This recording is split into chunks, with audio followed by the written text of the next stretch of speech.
Salam sehat. Kembali lagi berjumpa dengan saya Hermanto dalam channel YouTube saya.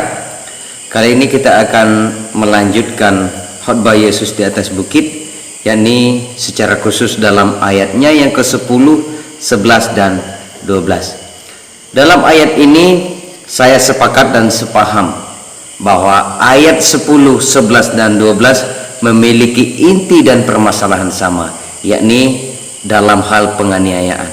Paling tidak ada dua jenis penganiayaan yang disebutkan, yakni yang pertama dianiaya oleh karena kebenaran, dan yang kedua dianiaya oleh karena aku yakni Yesus Kristus sendiri. Yesus mengatakan bahwa berbahagialah orang yang dianiaya oleh karena kebenaran. Menurut Bapak Stephen Tong, kata kebenaran di sini berbeda dengan kata kebenaran dalam bahasa Inggris truth. Yakni kata yang dipakai di sini adalah kata dan kalimat dikaiosune. Dikaiosune bukan truth, tetapi righteousness. Dengan demikian, istilah kebenaran di sini menunjukkan bahwa itu adalah keadilan Allah yang benar. Dikaiosune. Orang yang dianiaya oleh sebab keadilan Allah yang benar berarti bahwa mereka berani menyatakan ketidakadilan manusia, berani menyatakan ketidakbenaran manusia, sebab ia yakin dan teguh kepada kebenaran Allah yang adil. Sebab dengan demikian mereka dianiaya. Itulah sebabnya kenapa mereka disebut oleh Yesus Kristus Tuhan kita sebagai orang-orang yang berbahagia. Kemudian Yesus juga mengungkapkan bahwa berbahagialah orang yang dianiaya oleh karena aku. Kata aku yang dipakai di sini yakni kata emo, yaitu sama dengan kata ego, aku, yang menunjukkan bahwa aku tersebut adalah aku daripada Yesus Kristus itu sendiri. Yesus menegaskan dalam ayat yang ke-12 bahwa ketika orang-orang dianiaya oleh sebab kebenaran, hal itu juga sebenarnya sudah terjadi kepada nabi-nabi sebelum mereka. Dengan demikian, orang yang dianiaya, orang yang difitnahkan segala yang jahat, bukan hanya berlaku kepada orang yang mengenal Yesus Kristus sebagai Tuhan atau ego itu sendiri, melainkan juga orang yang mengenal Allah, mengenal Bapa. Dan itu dijelaskan dan diungkapkan Yesus ketika Yesus menyebutkan, demikian juga para nabi sebelum kamu telah dianiaya.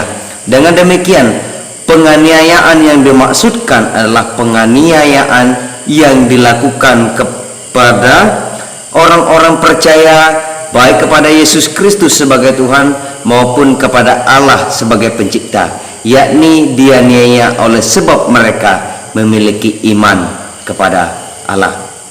Jadi mereka atau orang yang berbahagia adalah orang yang berani menyatakan keadilan Allah yang benar. Mereka yang berani menyatakan ketidakadilan manusia. Mereka yang berani menyatakan ketidakbenaran yang dilakukan oleh orang yang ada di sekitar mereka. Dengan demikian, ketika mereka berani menyatakan kesalahan, mereka juga tidak turut dalam kumpulan orang-orang berdosa. Mereka tidak kompromi terhadap dosa, melainkan mereka terus-menerus mengerjakan keadilan Allah yang benar, baik dalam hidup mereka, keluarga mereka, baik dalam sekitar mereka, dan dalam lingkungan yang luas bagi hidup mereka. Mereka yang dianiaya juga atau yang berbahagia tersebut adalah juga mereka yang dianiaya oleh karena mereka percaya kepada Yesus dan juga percaya kepada Tuhan. Jadi penganiayaan yang dimaksudkan adalah penganiayaan yang berlaku kepada orang-orang yang percaya kepada adanya Tuhan. Mengapa Yesus mengungkapkan bahwa orang yang dianiaya oleh karena dikaiosune atau kebenaran tadi, dan mereka yang dianiaya oleh karena Yesus disebut sebagai berbahagia atau diberkati? Sebab kata Yesus selanjutnya, mereka akan mewarisi atau memiliki kerajaan Allah.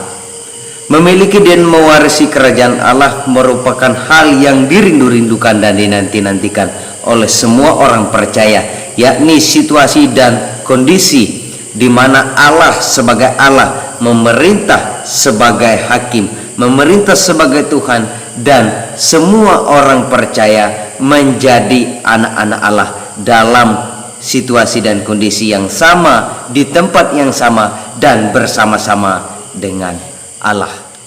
Kita melihat dalam pelayanan ke-12 murid Yesus, atau dalam hal ini rasul-rasul Yesus, mereka dianiaya oleh sebab kebenaran yang mereka ajarkan. Mereka dianiaya oleh sebab mereka percaya kepada Yesus. Bahkan mereka dianiaya ketika mereka juga menyatakan iman kepada Allah. Mereka dianiaya dan terus melakukan kebenaran. Mereka dianiaya dan mendapatkan sukacita daripada Tuhan. Dengan demikian, ketika kita melihat bagaimana penganiayaan yang telah diterima oleh para murid Yesus Kristus, maka kita dapat menyimpulkan bahwa ketika kita bersedia dianiaya oleh sebab kebenaran, oleh sebab kita percaya kepada Yesus, oleh sebab kita percaya kepada Allah, maka ada kekuatan yang baru, kekuatan yang diberikan kepada kita sebagai warisan dari Allah, dan kita akan merasakan bahwa kita telah mewarisi kerajaan Allah tersebut. Jadi orang yang berbahagia adalah setiap orang yang mau berkorban, mau dianiaya oleh sebab kebenaran Allah yang benar, berani menyatakan kesalahan dan percaya kepada Yesus dan Tuhan sebagai juru selamatnya.